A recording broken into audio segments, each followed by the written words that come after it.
Hello, ladies and gentlemen, welcome to Floorball 254. Today it's a very good day because we are going to start the fourth championship Floorball Africa.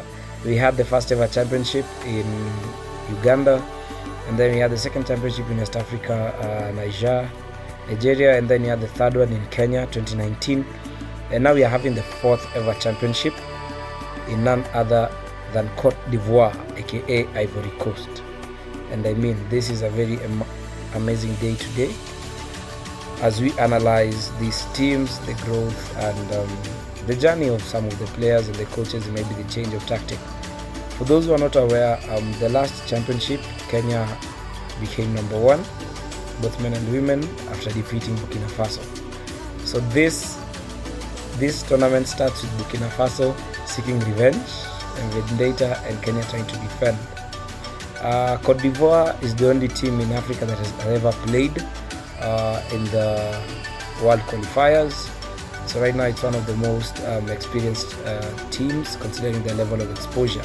We have Morocco coming in as the most senior team, and then Togo and Cameroon, as far I don't know much about them, but it's floorball. You never know until the goals go in.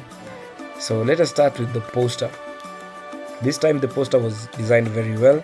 As usual, shout out to the one and only Waja. We have the IFF logo to the left, and then it was given an Ivory Coast touch, which is orange. And then to the right is an African print. To those who don't know, those are African print designs. And then an elephant on top. Now that is where the name Ivory Coast, which is the coast of Ivory, that goes back in the days. We have the African Floorball Cup 2023. September 14th to 17th, Abidjan, Cote d'Ivoire. For those who are wondering about the language, they are francophones, so they speak in French. So most of the wordings will be in French, but you will understand. Now this is Marcel Waja, the guy in charge, and the guy running the program is the president of Cote d'Ivoire Floorball, and he's doing a very great job. Shout out to Mr. Waja himself. Now that is a photo from the other championship of this was Kenya versus Somali, one of the craziest photos that ever moved during that time.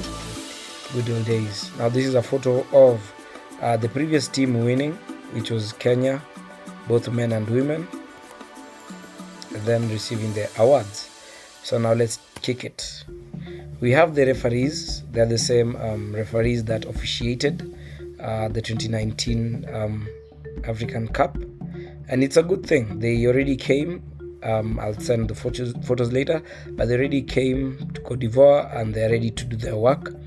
I only urge the African Floorball Federations to also consider African technicals, because I believe we have many referees in Kenya that with proper mentorship and training can also officiate these matches and also be given chance to officiate in IFF international World Cups and qualifiers. So yeah, to IFF and African federations, it's about time we also have our African technicals. But in the meantime, these guys very strict. This is going to be fun. Now this is the coolest mascot I've seen in a minute. It's so simple. It's an elephant holding a floorball stick, and the elephant is a righty, and it's just so magnificent. It looks so natural, so awesome, very built, and it's really a symbol of Cote d'Ivoire. They wouldn't have got it more right than having this a mascot. I just hope to see the real mascot if they'll have it in the stadium. That would be so amazing. So teams that are participating, we have Cote d'Ivoire, we have Burkina Faso, we have Cameroon, we have Kenya, we have Morocco and Togo. I think it's Maroc, maybe in French it's Maroc. And then you see behind the poster the details. We have an African woman with bangles, we have the West African mask, we have the elephant, we have the tum-tum drums. If you've ever heard of tum-tum drums of West Africa, here they are. And then you have the lion as usual, also a symbol of strength. And then you have the spear on this side. This is so artistic. And then our friend the mascot, and then an Ankara finishing design. This is so magnificent. So we jump into the first team, and this is Cote d'Ivoire women, the Ivory Coast team. Looking sharp, looking good. I haven't interacted with them yet. I think this is the first ever women's team, Ivory Coast, so it's gonna be very interesting. And then women's team. This is the first time in the championship, so personally I'm not aware of the strengths. I've just seen the trainings online. I wouldn't say much. And then here is the Burkina Faso team. Oh, they have retained a couple of their players who played in 2019. And obviously they have a vendetta for Kenya, so this is going to be a very good match. Burkina Faso versus Kenya women. They're going to be a very good match. Again, Burkina Faso men, as you can see them there. I know everyone is crying Dakisaga.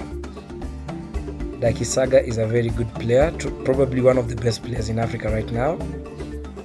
So you'll have to think thrice to defend this guy. He's technically unstoppable. And then Draogo, also a good player. Moussa is also a good player. We'll see how it goes, you know. Though something I would mention on the Burkina Faso team, they only came with one goalkeeper, which is a very interesting call. And then Abdul Nombore, can't forget that. This is the Cameroonian team, looking fresh, looking sharp. This is going to be a good game. And then here's the Togo team, also a couple of players. I see young players, middle-aged and old. And then this is the women's team, Kenya, very strong. Unfortunately, some weren't able to travel.